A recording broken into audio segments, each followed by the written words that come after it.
You need to do the ad play?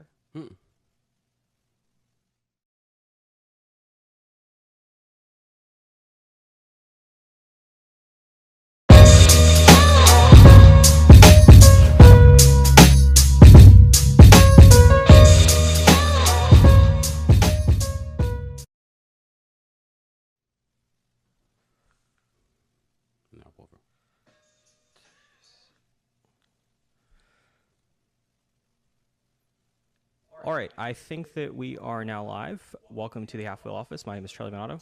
And I'm Brooks Whittington. And this is the first of 5 of these from the office, and then we have one more from Vegas, but this is our pre-show coverage of the 2019 IPCPR Convention and Trade Show. Hopefully we are live and functioning. It seems to be the case. As the name implies of today's video, we're going to talk about the changes for the 2019 IPCPR Convention and Trade Show. We'll also give you a little bit of background about what exactly the show is. However, before we get started, nothing says let's have a productive work week quite like drinking beer Monday morning. So, Brooks, what are we drinking? Well, I thought we'd bring out something special today, being the first. Thank you. The first live show, and this is a extended family exclusive from Casey called One Key. It's the first. Thank you. It's the first release in a new series that will always feature apricots from Casey in Colorado.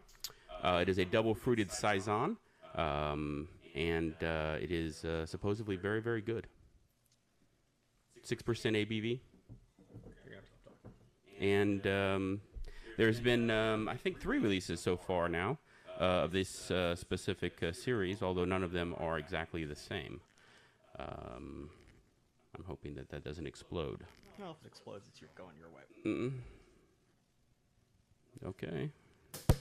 There we go. I've not had one as of yet.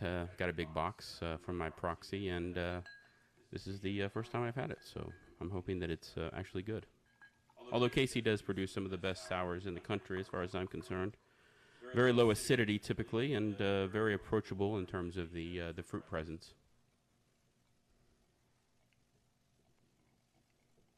It's very good pour, Charlie. Thanks. It's very nice.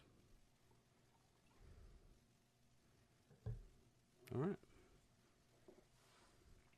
I guess we can leave this on the table for the moment. All right. Cheers, eh? Salute. Yep.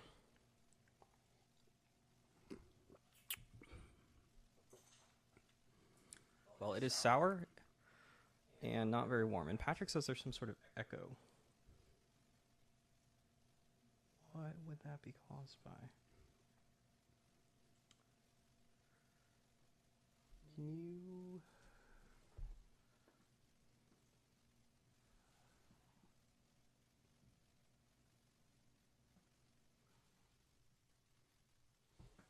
All right, Patrick, if that doesn't fix it, then we're just going to have to live with it, but hopefully it does. Anyway, so now that we've poured the beer, and we'll let you know how that tastes as it goes on, although, once again, not very warm. It's supposed to be warm? Or, sorry, not very cold. It's quite warm. Anyway, so before we talk about changes regarding the 2019 IPCPR Convention and Trade Show, we have some changes on our own, and that involves the new website that launched somewhat successfully on Friday. And yeah, Brooks, if you want to switch over there. So, show. Yeah.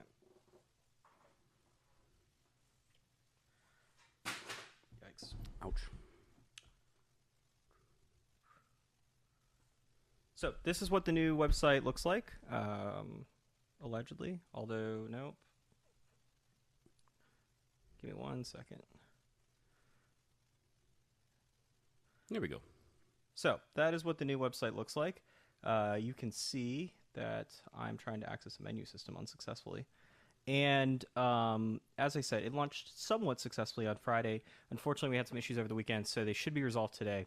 But the first new design for Halfwheel in 5.5 years. It's a project that we've spent the better part of the year working on, or I guess the entirety of the year, a little more than the last 6 or 7 months, working on trying to get it up. As I mentioned in this post, this was not a complete overhaul. There's in terms of new features or anything like that. It was rather more of a functionality, trying to make the website function like it's in 2019, giving us some more options in terms of how we post content. But this was not the forum is not back. We didn't add any like Cigar Wars types of features. You need to go to Cigar Dojo or Cigar Press to play those sorts of activities. We just wanted to make our current website better. Like I said, hopefully it improves a lot today. Last night was certainly a long night trying to fix some last minute issues. But if you want to learn more about it, you can check it out there.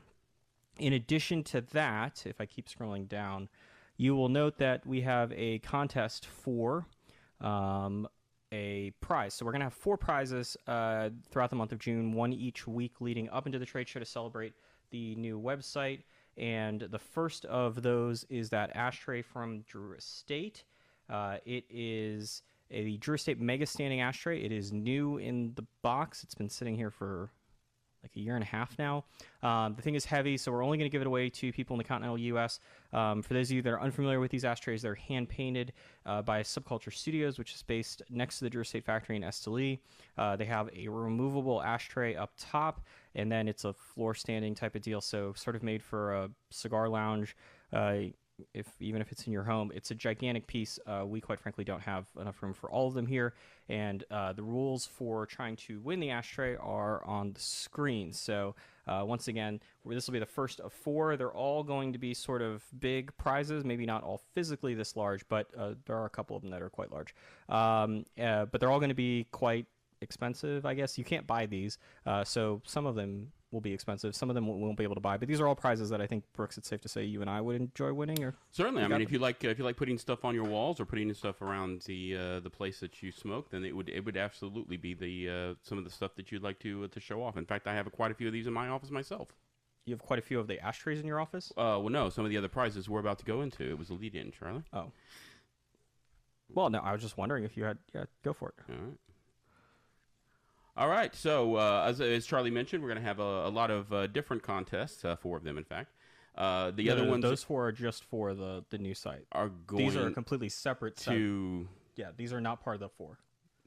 We are going to have 4 for the new site, as well as other ones that we are going to show some stuff as of right now. So Jura State every year does some very interesting products where they usually paint and or do art on various items, shall we say, and give a lot of those out at the show to retailers and things of this and people like this. As you can see, some of these were some skateboards that were done with paintings, as well as cigar molds and street signs. I believe those came from Esteli, if I'm not mistaken. The street signs? Mm-hmm. I don't know. I'm just kidding. Yeah, I don't think I actually don't know. It's in English, so I don't think no parking in English would work in Esteli, but it's a nice thought. You can see, however, that they are extremely well done, and they are going to be very, very well done, I guess you would say. They're well done. Yes, well done. They look nice. They're nice looking pieces for the most part, and so we're going to have contests for these as well, and we're going to put the rules up here on the screen. And here we go. So basically, the idea is that you're going to leave a comment on today's Facebook Live broadcast, which you're watching now, presumably somewhere, perhaps on Facebook, perhaps on another thing, but leave it on the Facebook Live broadcast. However, the comments for the contest must be left on the facebook.com halfwheel/halfwheel. One winner will be selected. You must be in the continental United States. And the prizes will not ship until July of this year, since they have to actually be shipped from Jura State. Well, and we don't know what they are. That's correct. Did we mention that? I did not mention that. Because every year they don't actually announce that until they don't actually show them off typically until right before the show. Yeah, so you probably won't win a street sign, a cigar mold, or a skateboard. They usually do something very different. They've done other things. Have been construction hats. Mm-hmm. They did some shoes. Yeah. Lots of different types of tennis shoes. Well, they did tennis shoes one year. They did sandals one year. I forget if they've done boots. Maybe it's this year. I don't know. There's been so many of them over the years, but there's certainly interesting prizes, and we will give away one for each of the first 5 Facebook pre-show lives. So if you don't win today, then stick around. The next one, I believe, is on Friday. Friday. Jesus, that is way too soon. All right, so now that we got that out of the way, we're ready to move into... Oh, ready to move into the first question. Yes. Yeah. We've already done that. What? We've already done that. We've asked the people what they think it's going to be? Oh, I thought no. I thought it was asking us. All right. So, we're curious to know if anyone's got any inside track on what the Jura State Subculture Studios prize will be this year. I do not know. Do you know? I do not know for sure, no. You do not know for sure? No. All right. So, if you have any thoughts about what it might be, then leave a comment.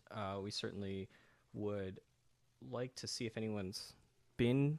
I guess they aren't doing tours right now, so no one's probably been to Subculture in the last few months to get a sneak peek, because the Cigar Safari tours are on hiatus. So... Yes. The Jura State people said that they might have an idea, but I think that they're probably not eligible to win this contest, though it would save on shipping. They could probably get whatever they wanted. Ask them if they could give us a hint. They can hear you, I think. Okay. The first, give us the first letter of a hint of what it is. In English, preferably. And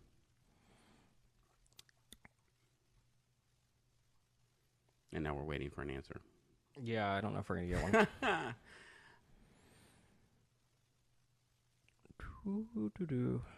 All right. While we see if Jura State actually gives us a hint, we are going to move on to the changes. But before we start with the changes, we probably need to go over the basics of what IPCPR actually is. So it is the industry's largest trade show. It will take place beginning later this month, as soon as that is, which is not looking well for my sleep deprivation. It is a 5-day event, although really 4 days for the trade show, which is what people, generally speaking, come for. It is at the Sands Expo Center, which is better known as the Venetian, which is because it's attached to the Venetian and Palazzo hotels. And it is a trade show. It's a buying trade show. So there are different types of trade show and industry events that you see in various industries. Some of them look more like a car show, where they're part trade show, part consumer event. And it's something like a car show. You're not actually physically selling those cars, even really to dealers as much. It's more just a show-off new product. The IPCPR trade show is the complete opposite end of the spectrum. So it is only open to people that are in the industry. That includes suppliers, retailers, independent reps, employees of all those companies, media. There are some other people that would be more on the manufacturing supply side, so the people that make cellophane, the people that sell irrigation systems, those people are all kind of there, as well as the brands that you know and the shops that you visit. It is also, primarily speaking, a buying show. So people go there, manufacturers go there because they hope to sell large quantities of cigars or whatever they're selling to retailers. Retailers go because they expect large discounts in return for that. So we should probably get to the next slide, which details that in a little bit more. That is the large discounts is the primary reason why the show has existed. It is what has allowed the show, I think, to continue to keep its place as the preeminent trade show in the cigar industry, although there certainly has been some issues with the show over the course of as long as I've been going. It's definitely, the show, I think, has got somewhat of an identity crisis in terms of trying to figure out what it's going to be going forward, because the model of just giving big discounts is really not working at this point. As far as some other reasons why you would go, and these definitely apply more to why halfwheel goes, there are more new products than at any other point of the year released during the show. And you'll see this year, it's starting to happen more and more these years, but I think this year in particular, you're seeing a lot of companies that are going to start to try to ship these things slightly before the show. But for all intents and purposes, anything that's launching basically starting this week is going to be considered a trade show release, because most retailers probably won't have it until after the show, and many of them won't place orders for it until the show. And then in addition to that, it's also the cigar industry's biggest networking event. And so if you go to the hotel bar, We'll see which bar it is this year because they've remodeled both of them. Well, they've definitely remodeled the Palazzo, and I'm pretty sure they've also remodeled the Venetian gaming floor. But if you go downstairs to a bar, to a restaurant, particularly in the Venetian Palazzo at night, during those dates, you will see a whole bunch of people in the cigar industry. It is a massive networking event. Pretty much the entire cigar manufacturing side of things in terms of big players is here, with the exception of Habanos SA, because you cannot sell Cuban cigars in the U.S. And then pretty much all of the large American retailers are here, as well as a lot of the international distributors and some of the larger international stores, particularly the ones that sell things other than Cuban cigars. So it's a gigantic networking event, a great place for us to source information about stories, and a lot of content for us to produce about all of the new products that come out at the show. So I guess now we move on. I'm going to awkwardly do some of these transitions to the changes. So before we get to that, Brooks. Yes. Changes for this year's show. What's the biggest one? Is it going back to the Sands? Yeah. I mean, it was a big change from last year when we had to go. Last 2 years. Last 2 years. Thank you. From the Sands. Sands is a nice place, and I really appreciate being there back there again. All right. I think for some people, we aren't as affected by this. So I think for us, maybe the largest change is that we're back in the Venetian, or the Sands, as we're going to interchangeably call them. I think for most people, the largest concern, though, is the fact that the show is much earlier. So, Brooks, if you want to throw the dates up on the screen. I shall. These are the dates for the last 11 trade shows, which I think is also the same number of shows that I have been to. And what you'll see if you look up top in 2010, 11, 12, etc., they were rotating the show between August and July, which is sort of how I always knew the show. And then it slowly got to a point in 2013 where or 2014, I guess, it went back in July. But you can see all those July dates are, basically the middle of July and later. And then the one date that kind of really sticks out like an outlier is this year. And so you'll see that we are starting in June, which is, to my knowledge, the first time that's ever happened. Certainly the first time in modern history of this trade show. And then not only that, but it also butts up right against July 4th weekend, which is a big selling weekend for stores. A lot of stores are claiming it's like their biggest selling weekend, and I think in some cases that's probably true. I'll be curious to see if this year actually is, because it's kind of an awkward thing. July 4th on a Thursday, which means that I don't know how many cigars you're going to be selling like during July 4th, 5th, 6th, 7th, 8th. You might be selling a lot of cigars when you're supposed to be in Las Vegas, which is what a lot of retailers are complaining about. And because the retailers are complaining about it, the manufacturers are also complaining about it. And if we've learned anything about the trade show over the year, it's that people will find any reason to complain. So that is one big change. Brooks, your thoughts on the date change? Yeah, I have actually heard from some manufacturers and retailers who have said that they really wish it wasn't that date. But it is what it is, and wasn't it the case that they had to do that? Perhaps the IPCPR had to do that in order to get other dates that they wanted? No, I don't think that was the case. Didn't hear that? All right. Well, regardless of that.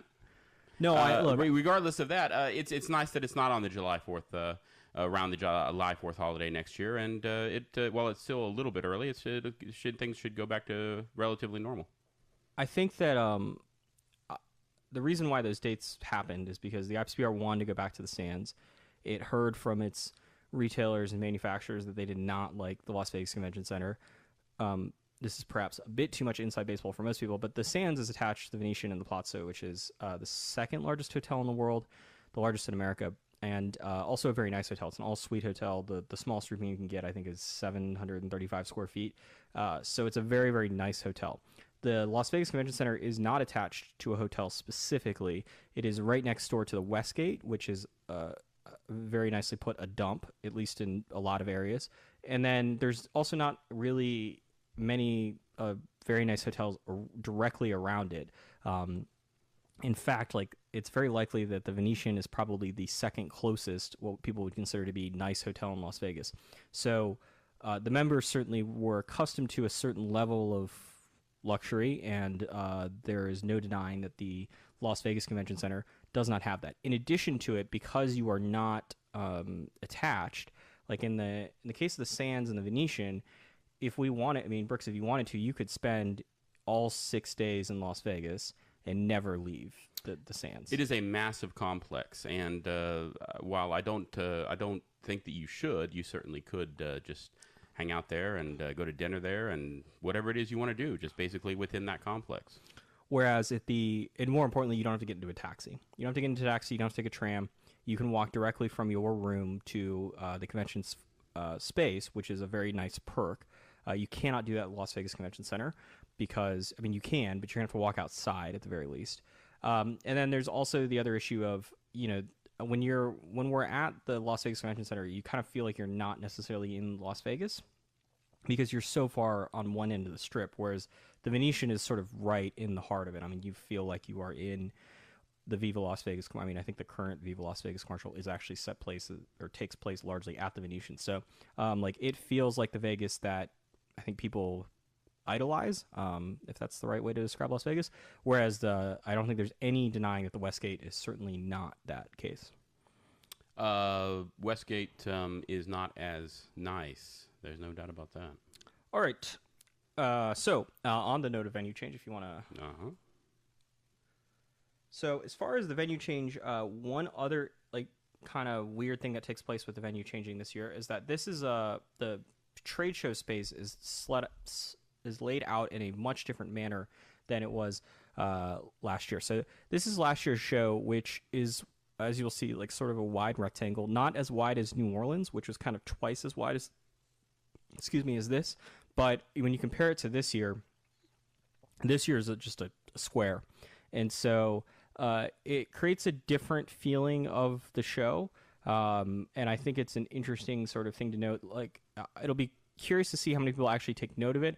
I know that when we were last in New Orleans, it was very, very noticeable because the New Orleans Convention Center, the way that we occupied it was, to walk the width of the trade show floor was incredibly annoying. And then the fact that all the food was at one end of the trade show as opposed to kind of spread out throughout it. So that's one thing that I would say is kind of interesting.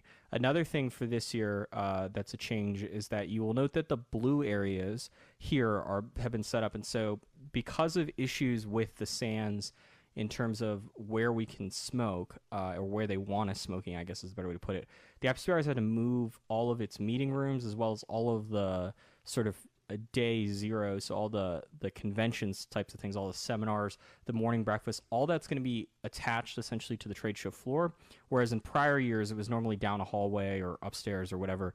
This year it's all basically right next to the trade show floor. I mean, you can see it's actually included here, which is a notably different change. I'm also kind of curious to see what that space looks like during the day because it's a massive amount of space, and there's the offices obviously will be occupied, but the meeting space, I'm curious to know what they're going to do with it, because it doesn't seem like they're going to necessarily try to have you smoke there, and it's not like there's the food court's not next to it. The food court is downstairs at the Sands, if I'm not mistaken. So it's kind of a weird thing. It's also a notable thing because it probably means the IPCPR, they don't pay for the space, is my understanding, but they will have to pay to sort of build out the space, and I imagine it's probably more expensive to do that on the trade show floor than it would be to do it in a meeting room. But that's just a guess.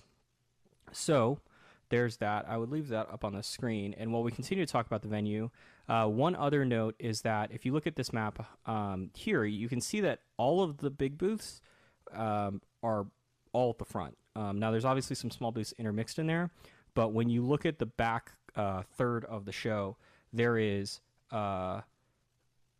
there's nothing of sort of large booth size. All of the big booths, which basically means for the most part all of the big names are all up front.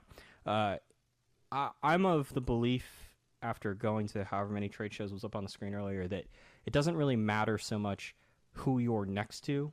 Like, if people are going to come to your booth, they're going to come to your booth, and that's always been my approach, Brooks. But I imagine that a lot of small people are probably pretty concerned about the fact that many of them are just going to be shoveled into the back. Certainly, I think that there's a large number of people who think that if you're next to my father or Rocky Patel or Padron or whoever, that you're going to get more foot traffic. And I don't think that's necessarily an incorrect assessment. I think that you would certainly get more foot traffic from people who may not know who you are or want to visit you to see if something catches their eye. But I think you're probably right for the most part that if they're going to come visit you, they're going to visit you regardless of where you are. Yeah, I mean, the problem I always had with that is, like, if you stuck Padron at the hotel across the street, people would still go see Padron. Possibly. And, well, who was it one year? Was it Coots? One year, like, I think it was Coots, had, like, perhaps the greatest trade show placement you could have ever had. They were right up front. You had to walk by them, I think, in New Orleans, if I'm not mistaken. That booth was empty throughout the entire show, despite the fact that people had to walk by it. Well, Brooks finds that funny. There's always outliers, I suppose. All right, so that's the front, that's the back. One interesting note is you can't see it on this map, but on this one, if you look towards the back, you will see that there is is it green? You can't see it on your screen, no. But there is there's a new manufacturer called Ace Prime, which we've written about, which is a attempt by a Nicaraguan manufacturer to have their own brands in the U.S.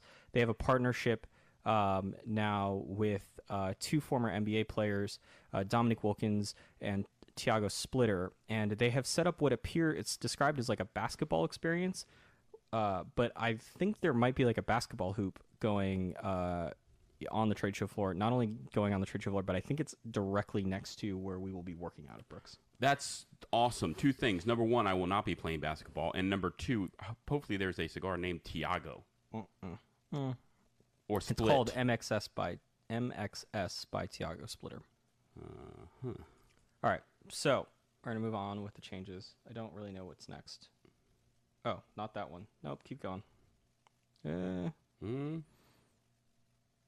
I guess so. Yeah, so if you're attending the IPCPR 2019 trade show, leave a comment. Maybe Skip will give you an invite to his party since he seems to be in the comment section. And is talking. Parties are always great. And apparently they're moving over. They have got their own place now, so they can't get kicked out. Although, I think they could possibly get kicked out regardless. But at least they're they've moved to from the hospitality suites where they've previously been, which I think could be described as their own place. And now they've rented out a club. It's not very hospitable to get kicked out. Yeah, well, that's not... Am I right, Skip? I don't know. Mm-hmm. But yeah, so they have changed venues, much like the IPCPR, and also only one night this year. Day one, I think. Okay. You gonna feel the dead air? Yeah. Okay. How's the beer? It's always I love the beer. How about you? I mean, it's very sour. Tart. All right. It's very good. I like it. I guess my problem with the beer is if I was at Casey, I don't think I would want to drink like a flight of these. Well, so what else would I drink besides water? Well, he only produces, for the most part, sours. He has just recently actually started producing IPAs and stouts, although for the most part they are draft only. Well, that would help because if I'm at Casey. Yes, certainly. Yeah. But historically, he has been a sour producer. As I said, one of the best in the country. No, regardless of your. I don't think it's bad sour beer. I don't know if I necessarily want to drink a lot of it. The good thing I find about Casey is, as I mentioned, is that it is very approachable. You want to talk about sour beers, so you certainly could talk about something like a Collective Brewing Project or something of that nature that really goes a little overboard sometimes. But I mean, you're talking about the flavor, not necessarily in terms of being able to buy it. Correct. Yeah. The sourness, if you will. Or attending a brewery tour, I would say is probably not. I mean, it's approachable in the sense that you're welcome to show up. Sure. You may not be welcome to attend the tour. Casey's not exactly easy to get to either. It's about a 2.5 hour drive through the mountains to get to him, but well worth it if you're ever in Colorado. But then they do something weird with their tour, right? Like you have to have. Right. So in order to buy the beers specifically, although this is changing as well because of their new location in Greeley, downtown Greeley, but in order to buy the beers themselves, you've historically had to actually get a tour. Buy a ticket to a tour, and that allows you to actually buy the beers in bottles. But, or am I thinking of another brewery? outside of Denver. Possibly. Isn't Casey the one though that has like a weird like tour policy? Like if you show up, like they only do so many tours per day. That's exactly correct. Or yes. they only let so many people on the tour, and so people sometimes can drive multiple hours, show up, and be like, "Yeah, sorry, we've already have our 38 people for the day." I'm not sure if they've turned people away, but that certainly is the impression that you get. Yes. All right, let's move on. Oh, sorry. Yes. No. Yeah, no, let's move on. All right. Let's move on. So, as far as things that aren't changing, I would say the first and major one is that there is no Consumer Day yet. So, I will start by saying that Consumer Day is not a new concept. It, in fact, is a few years old. The IPCPR once actually, that's out of order. The IPCPR once actually like put out a statement saying they were considering doing Consumer Day, and I believe that's in 2013, if I'm not mistaken. It was certainly a while ago. And they ended up saying it's like later on they decided they weren't going to do it. 2013, look at that. And they gave these reasons why they decided not to do it. Consumer Day has been discussed once again for the better part, or I guess for maybe over a year now. There has been certainly serious discussions about having it. There is no Consumer Day for IPCPR 2019. As far as the 2020 trade show is concerned, I would say it's very much on the table at the moment. I'm guessing that there probably has not been a final decision been made about that yet. I suspect that sometime in the next month we will know if there is going to be a Consumer Day for 2020. The idea here would be that for one of the trade show days, rather than having the trade show, manufacturers, retailers, etc. only, they would allow ticketed consumers to come in. It would be sort of a quasi Big Smoke Cigar Fest type of event. Don't do that. Where consumers would be allowed to show up. They would get a whole bunch of cigars. They'd be able to meet the manufacturers. They could see the trade show floor, etc. And I'm sort of indifferent to the idea of having consumers get to attend the trade show. I could care less whether or not they do that. Your thoughts on it, Brooks? It just seems like it opens a huge can of worms that wasn't there before. I can understand the advantages, but boy, it just seems like it would just be it seems like it could devolve into a crap show for sure. Yeah, look, there's certainly a lot of liability. I think one of the other I have a lot of questions on the financial side of this thing because I don't entirely understand how it's going to make a ton of money.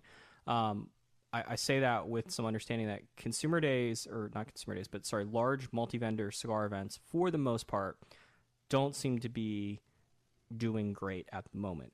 Cigar Fest, which is the largest one hosted by Cigars International, is still the pinnacle, still sends...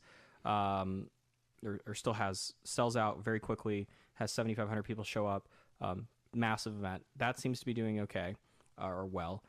It seems like Rocky Mountain Cigar Festival continues to grow. There are other events that continue to seemingly do well, but when you're talking about multiple thousands of people, there's only a few of them, and it doesn't seem like they are doing great. The other example would be Cigar Aficionado's Big Smoke, particularly the one in Vegas, which is the other sort of big event. And I think it's safe to say that Big Smoke is not having. They could be selling more tickets. I've never been to Big Smoke, so I don't know if they are. But they're certainly having to promote Big Smoke on a manner that is far, far greater than I've ever seen before. I mean, if you go on to Cigar Aficionado's website, or if you look in the magazine, they are promoting Big Smoke essentially now year-round, which is a far cry from what I remember even 5 years ago. And that would lead me to believe that they're struggling to sell tickets at the same organic ability that they were prior, which doesn't bode well for the IPCPR because the amount of advertising Cigar Aficionado is giving Big Smoke is a gigantic number, and I'm not convinced that the IPCPR would be able to spend anywhere close to that number to promote their own event, which, by the way, would be brand new. Big Smoke's like 20 years old. I think it's older than that at this point. So you'd be talking about a new event in the middle of summer in Las Vegas. I think that would be tough. And then the question becomes, like, if you are a manufacturer, I don't know what the upside is to having a Consumer Day, other than, like Skip mentioned in the comments, and other people have said this, like, day 4 is kind of dead. I wouldn't mind just, screw it, let some people in. The problem is that they're not, at least to my understanding, it's not day 4 that's being talked about. It's actually talked about being day 1. So this year that would be the Saturday, because you really couldn't have it on day 4. You can't have consumers. You could, but you really shouldn't expect any consumer to show up for a one-day event on a Tuesday in the middle of July. Yeah, day 4 would be the obvious choice if they could put day 4 on a Saturday. But it's just it seems like day 4 is always dead. It'd be a perfect place to put it. But it isn't, because it's, like I said, got to go on the weekend. well, but that's also the problem, because the retailers want the trade show to start on a weekend. The whole reason, because if you So many recall, problems. the trade show has been all sorts of different days of the week over the years. My personal favorite, and the one that works best for Halfwheel, is the Monday-Thursday show. Indeed. But the retailers certainly would prefer to have it on the weekends, which means that then you would have to do it day 1. Or the other alternative would be to do it on Friday, but that doesn't solve the day 4 problem, which may not be able to be solved. So, on that note, if there was a consumer day, nope. Would you attend? I think there's a poll question on Facebook. I have no clue how to actually use Facebook to figure out how to read the poll. But If there isn't, make one. no, there is a poll. I just don't know how to do it. I don't know how to read it. There's a button that says start watch party. It's not on the ceiling, Brooks. I don't know why you were looking up there. I was looking for balloons. Oh. Yeah, no, I don't think that's happening. I'd be curious to know, though, because I think the IPCPR, I've heard some estimates thrown out about how many people they expect to show up to this thing, and they're expecting a lot of people to show up. It is well over 1,000. Isn't the thousands plural? Are they basing this on something specific or just? No, they couldn't. Not on something in fact. The idea that, you've been to it. You were at an event like Stogie's last year. Certainly. That's an event that's been around for 4 years now. Mm-hmm. So it's still a relatively new multi-vendor event. And, there's no 1,000 people there. I think the idea, in particular, that the event could start this year and then just blow up to 1,000, 2,000 people, and they expect a lot more, is crazy. It's absolutely crazy. Yeah, and I think it would also depend on a number of things that could or could not happen. If people have some good experiences with manufacturers, the cigars that are given out and or included, all these things would have something to do with it. But what?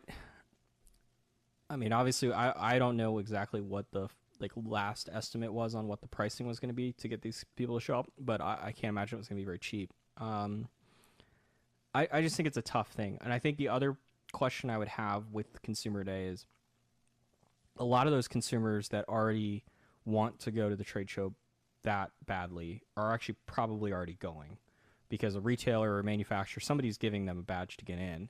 And so if you're I just can't imagine a lot of the consumers that I know, even the ones that are good friends with some of the manufacturers, going once and then being oh yeah, I'll go back again to this. I think it kind of be a one and done type of thing. Yeah, one thing I do think that would be interesting to see about people, that one of the reasons that they may go is the fact that the manufacturers themselves are actually there. For example, at Stogie's event, some, not all, but some of the manufacturers that are selling cigars are not actually there at the event. Crown Heads, for example. If you've got somebody like Huber who doesn't go to a lot of events, but he's at the show, that's someplace that you could actually, see Huber and meet Huber and do that kind of thing. Well, you wouldn't normally be able to do that at someplace like Stogie's, for example. Yeah, I guess. I just think that it's such a tough... Because then there's also the question, and this would be... assuming that they stick around and that, whoever it is wants to be sticking there. around's not an option. Day 4 is not going to be when they're going to have Consumer Day. It just won't. Having a Consumer Day on even Sunday would be a massive problem. It would have to be on Friday and Saturday. But then there is also that question of, are all these manufacturers... some of these manufacturers struggle to make it to the trade show on day 1. And that's for actual orders. Some of them are not going to show up, and some of them will show up for 2 hours and no one will go by their booth and they'll be screw this. And then I don't know. We could talk about this for probably 7 hours and we should not do that today. But anyway, there's a lot of issues. I'm curious to know if we actually see it. My guess is there's probably an announcement around the trade show. The IPCPR for its part has not formally said anything about Consumer Day publicly. I know they've been talking to manufacturers, including very recently about it, but yeah, it's on the table. And other things that are on the table are a CRA merger. So this, also not new. You can see that we wrote about it, or I wrote about it in late 2016 after hearing some murmurs of it. This is sort of related, unrelated to the CRA, or unrelated to Consumer Day. The IPCPR is has been in talks with the CRA on, I think, a more serious level, perhaps the most serious level they've been at in quite some time about merging with the CRA. I don't think that there is. They are still talking, as far as I'm told, but I think there have been some impasses. I know there was a plan at one point that certainly I think both sides were hoping to have this announced and dealt with before the trade show, and I guess there's still time to do that. But there is no merger yet. There's been a lot of talks about it. It's not like a secret thing. I don't think there's been much publicly written about it, but here we are. I guess not writing about it, but there's no CRA merger yet. It would not surprise me if at the 2020 trade show that there has been some sort of merger with the CRA and that there is a consumer day. And so I think that IPCPR 2019 is very likely to be the end of an era in some ways, whether it's one or the other or both of them. But I do think that you're going to get a different look and feel to next year's trade show. Excuse me, even if it's only one of the two changes, because I do think there are changes on the horizon. For those of you that want to know why would they want to do that thing, it's, I think, largely obviously about money. Would be, kind of what everything breaks down to in business, but also I think there's been some realization that the money that is being raised to fund both organizations is basically coming from the same place. It's being more or less directly donated by manufacturers who are generating the revenue to make those donations through, or the whatever you want to call them, contributions, through sales to retailers and through sales to consumers. It's all passed down. It's not like the manufacturers have decided this year we're just going to suddenly take 20% less profit because we're going to give it all to CRA and IPCPR. That's not the case. It's all sort of trickled down. Ultimately, the consumers are the ones that are, as with anything in this business, are going to be the ones that pay for it, just very indirectly. So because of that realization and because of the legal bill that's been mounting and continues to grow in terms of fighting the FDA, and I think there's probably more news on that later today, if I'm not mistaken, there has been, for the last couple of years, another renewed push to have a discussion about perhaps these two organizations don't need to be separate. Perhaps there could be some money saved by not having all the overhead associated with two staffs. Perhaps it would be easier if we could have everyone on the same page, et cetera, et cetera, et cetera. There's a lot more complications and details that relate to that we're not going to get into because Brooks is almost falling asleep already. But that is the short of the CRA merger. So nothing now, but perhaps by 2020. Brooks, you want to put some odds on it? Yes, I think it's probably a very good chance that happens. And there's been some infighting, as you've mentioned. There's been some issues with people, some people not seeing things the correct way. I think it'd probably be a good thing, and overall, to have everybody at least for most things on the same page, and especially when it comes to how much money is spent and where it's going to in terms of the fight to the FDA. Yes. Some of those things that Brooks claimed I said I did not say, but we're going to move on. Can't wait for that phone call later today. All right. So now for something Brooks is going to talk about. Villiger. Villiger's not going to be at the trade show. Yes. So one of the bigger... Keep going. All right. One of the bigger news items to come out so far, at least for the show, Villiger has announced that they are not attending the trade show. They're going to be putting their money into TPE, and to me at least, it was a fairly shocking event. Certainly, their booth was large last year and the year before. Certainly, it was not as well attended, perhaps, as other booths. That at least when I saw it, although certainly I wasn't around the entire show, but it was right next to our office there on the floor, and it seemed like it was empty more than full, shall we say? So they decided that they're not going to be attending. It's certainly the largest company that I know of that has decided that they're not coming, at least this year. Will there be others, Charlie, you think, or you think this is going to be the largest? I think that largest is an interest. I don't know how to. It might be the largest, although I think one thing about Villiger that we talked about this is like Villiger has a a gigantically outsized name in the U.S. They are a massive company worldwide. They are not that large of a company in the U.S. I don't actually know if they have sales reps, and the fact that I don't know that is probably a good indication of just how into the market they actually are, as opposed to, I think there are some other companies that are seen as much smaller because they are overall sales much smaller, but are much more relevant in the U.S., particularly for the trade show, which largely caters to brick and mortar retailers. I think if a company like Island Jim, for example, the people that are behind the Leaf by Oscar and et cetera cigars, like if they didn't show up to the trade show, that would be more impactful to the retailers that are actually attending the trade show than Villiger not showing up. Because despite the fact that Villiger is a massively larger company, it's been around for almost 130 years now, I forget. Well over a century is the short of it. Whereas Island Jim has been around for less than a decade, I think, as a manufacturer, safe to say. That they sell more cigars, I think, in U.S. brick and mortar retailers than Villiger does. Villiger has always sort of struggled here in the U.S. They've tried many different ways to do it. Now, Villiger had a larger booth than Island Jim has had. Significantly. Yeah. Yeah.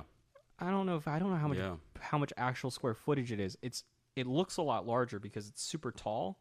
And then the other problem with the Villiger booth, and this is something that was interesting when we were going back. If you want to put the pictures back. I do. Yes. Yeah. So there are people in the Villiger booth. They're just completely overshadowed by the amount of space it is, which, when I first heard the news about Villiger, I was like, oh, well, this kind of makes sense. We were right next to their booth last year and walked by it a ton of times, and it always kind of looked like it was empty.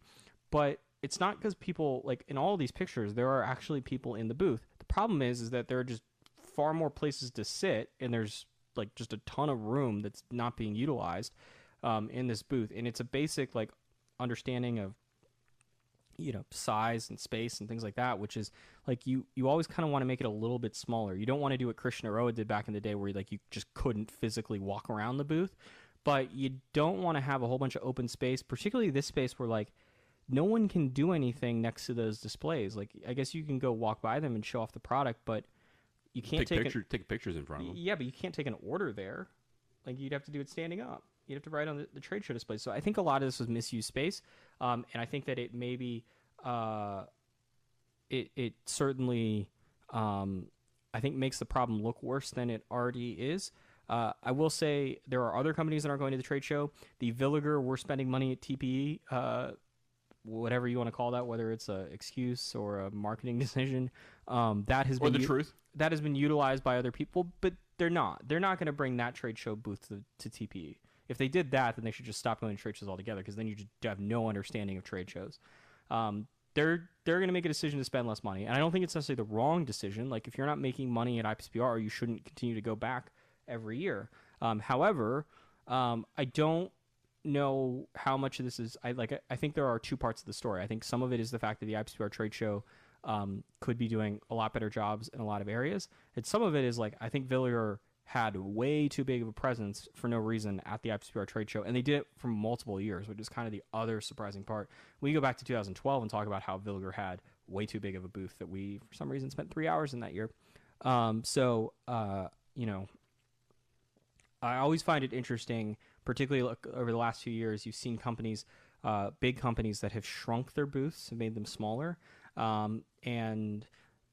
Certainly there are companies like Davidoff in general are certainly not spending anywhere close to the amount of money on their booths in terms of the cost associated with them as they once were. And I think if you ask them, they would tell you that there's been absolutely no decline in sales due to the fact that the booths aren't as nice or aren't as elaborate as years prior. Because the reality is I don't think anyone's buying cigars based off how tall your booth is. Yes, although I am going to miss the Villiger chairs. They're very comfortable. And apparently they were never never occupied. So apparently they were very open too. All right, so I think that we've got a couple more graphics here. Yeah. So if you want to put that up, so this is just a helpful graphic exercise, I guess. Yeah. Whatever. There is this was as of a couple weeks ago. So about 40 to 5 days out of the trade show, I had numbers for both last year and this year at roughly those points. So for those wondering, basically the same amount of vendors as there were. Once again, these numbers are from about 2 weeks ago. So not 100% finalized. I suspect there will be more vendors than that, probably close to 250, but my guess is probably not 250. Yeah. So that's those numbers. As far as the retail numbers, the IPCPR told me a couple weeks ago that they were tracking ahead of where they were for last year's show, that their hotel block had been far more successful than it was in years prior. The tracking better than last year's show is perhaps useful information. The hotel block is absolutely useless. And once again, until the IPCPR starts scanning retail badges, then kind of all this information is relatively useless because there's not much of a way to track any of it than just basically going off some random numbers the IPCPR gives, which they also don't consistently give the same numbers every year in terms of like what things they're measuring or what they're disclosing. So there's that. We're going to try to wrap things up here relatively quickly. So as far as some changes for Halfwheel, I would say the biggest one is we've got the big Facebook Live. I guess I can go ahead and throw the schedule up. So these are... Oh, no. Nope, I guess not. All right. I guess we're going to have to go back to Brooks. Okay. So us. All right. I thought that we had some dates. If you want to go on Halfwheel and look at our What is IPCPR post, the dates are definitely on there, but I thought that they were on here anyway. But the big Facebook Live show, which is going to be done on Thursday, which is June 27th, from Las Vegas, will happen this year at the Davidoff of Geneva since 1911 flagship store across the street from the Venetian. So we will be there in the afternoon. It is, I guess, open, so if you want to stop by and watch it live, you potentially could do that. I will say that we're going to be kind of off in a corner, so it might be challenging, and we're not going to have like any speakers or anything set up. So if you want to come by and like meet us and say hi, you're certainly welcome to do that. I would not we are not setting it up to be some sort of live show performance, if that makes any sense. But we will be there. Most importantly, that means that there will be air conditioning, so I will not be sweating my ass off. And we'll also be able to smoke, which is something we could not do last year. Also, there won't be like forklifts running into the booth while we do that. So that's, I would say, a big change for us. You're going to see more social media posting from all of us on the trade show floor. And we've got some new like daily blog segments, including some daily updates from Heather, who is our editor during the show, who looks at all the posts and sort of manages us and makes sure that we don't kill each other during the trade show. So some other new features, but basically it's going to be the same, which means 140 or so booths get covered, videos, pictures, text, daily live shows, daily contests from Davidoff. What else, Brooks? What else do we do during the trade show? Daily, shenanigans. Shenanigans.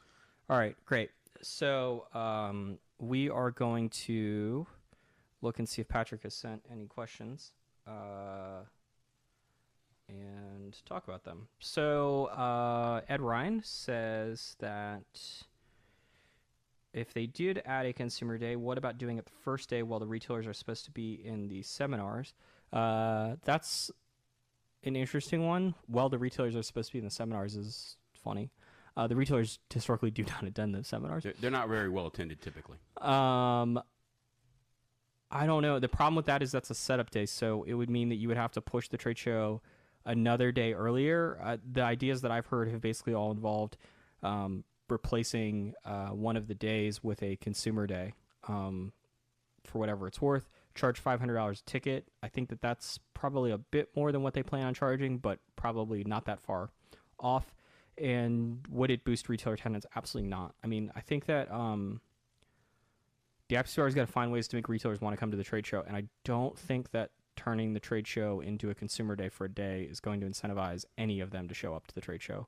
I just don't know what, there really isn't any incentive that, we can do watch your customers go buy cigars from somebody else. Presumably the retailers who are getting badges are already giving friends and things badges, so it wouldn't be like that they would need to have friends come and be able to get in anyway. I think we should clarify that. The retailers that are already letting people in are already doing it right now. Correct. Not every, because... No, not every. Yeah, not everyone, obviously. But the ones who are doing it. Or even probably most retailers at this point. you guys should Skip says you guys should foreshadow the tax collectors. It's going to be an enforcement clusterfuck. They come auditing the filings required months before the show planning was finalized. Yeah, look, I think there's a lot of issues with the tax situation of letting consumers in the show. I don't. As far as what the FDA is concerned, I don't think they would care one bit. As long as you sell a ticket, you can give away cigars to people. And as long as you do the include cigars, as the case may be, right? Well, no. If you, as far as the FDA is concerned, the ticket, you get the cigars. I mean, it's included in the ticket. It doesn't matter how you, as long as there's a transaction that takes place. They could say, "We want you to buy this bottle of pickles, and if you buy the bottle of pickles, we'll let you get as many cigars as you want." That's fine as far as the FDA is concerned. Now, the state of Nevada has a very different outlook on that, and I think that is one other massive issue. All right, now I'm hungry for pickles. Great. And on that note, I think we're going to end it. So we will announce the winner of the contest later today. Hopefully, at some point, our website will be back to 100% functioning, and we will be back here on Friday at the same time to deal with top 5 companies to watch. We have to do that planning meeting shortly, Brooks. Awesome. But anyway, for more information about IPCPR 2019 or anything to do with cigars for that matter, please check out halfwheel.com. And now Brooks is going to play an ad.